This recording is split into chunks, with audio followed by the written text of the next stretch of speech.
Sanयुक्त Kisan Morcha has called for a nationwide protest on August 30, saying stay firm against US tariff and cancel the UK free trade agreement deal. Sounds straightforward, right?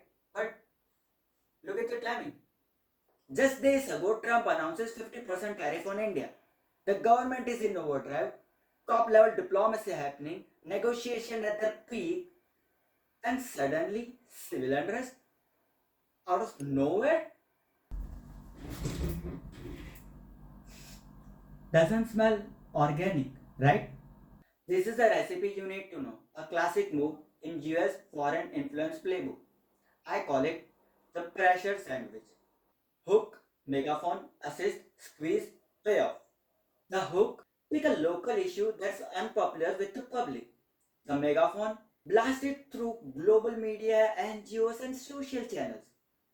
The assist, fund advise or quietly pack the protest. The squeeze, make sure it peaks right when the government is negotiating a critical deal. The payoff, force concession and get a US friendly outcome. But wait, they are protesting against the US, right? So, how does it help the US? Well, my friend, there is a trick. It's not about USA, it's about cancelling the UK Free Trade Agreement. That UK FTA, it's a landmark deal. It boosts India's trade leverage globally. It strengthens our position in supply chains, in exports, in policy influences.